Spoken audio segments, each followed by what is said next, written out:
how old are we going to be when we arrive in heaven? If a 5-year-old dies or a person 92 dies, what age will they be when they arrive in heaven? Well, if we look back at Adam and Eve, we see that there was a parent age. Of course, they'd just been created, but they appeared to be a certain age. What age was that? We don't know for sure, but we just assume that it would be at the peak of their development. So probably post-adolescent.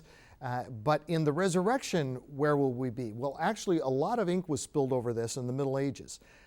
Peter Lombard, St. Thomas Aquinas, prominent theologians of the Middle Ages, thought a lot and wrote a lot about this. And Thomas Aquinas said, we will all be 33 years old, the age of our Lord Jesus Christ when he died. Well, that's a good thought, but there's no specific basis for that.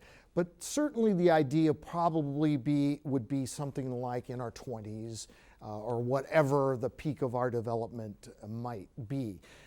Now, as far as somebody, dying when they're older, they're not going to be resurrected in an old-looking and feeling body, because that was under the curse that the deterioration of age was taking place, and there will be no more curse. So we know for sure that won't happen. As for little children, if the child does die at 4 years old, a lot of parents wonder, well, then will they just kind of fast forward, and will they be at the peak of their development, and will everybody look alike to everybody else? And I think that it's very possible that on the new earth, in the resurrection, on the new earth, it could be that God may allow the child who was 4 years old to be resurrected at 4 and then grow to their place of maturity. If that's true, whether that would be in the millennium or on the new earth, if that's true, then what a basis for hope for parents who feel like they were robbed of those years in their child's life where their child would have been growing up. It's possible that they may actually see their child grow up on the new earth, and if that's the case, they would feel privileged because they would be able to watch their child grow up without any worries about what's going to happen to this child. Yeah, how many old people have you heard that have said, I look old, but I don't feel old? Yes. And so you almost have a glimpse of where God's going with this thing, is that feeling of youth and youngness and vibrancy. You just don't have the ability. But what if you had the ability? The desire is already there, and God's going to enhance that. And let's talk a little bit about the fact that God's going to do more than we think or even imagine at this spot with these bodies. Talk about how strong. Kind of compare them to Adam and Eve. You had one interesting chapter.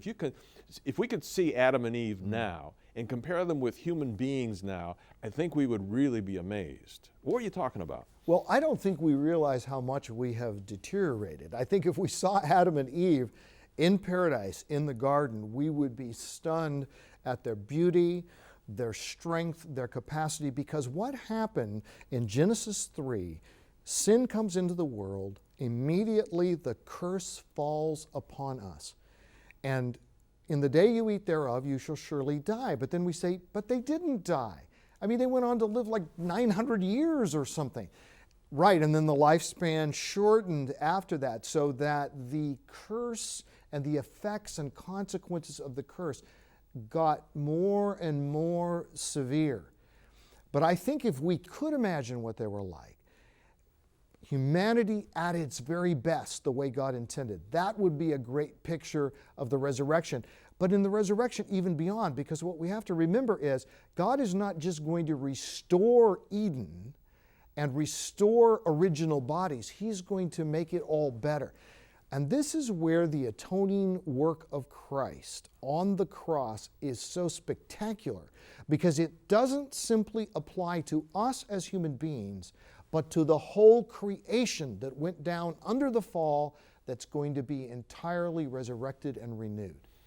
Yeah, I think, Einstein was supposed to have an IQ of 160. I'm wondering if God would boost our IQs to 1,000, all right, so we could understand more. And the same thing in terms of our physical abilities.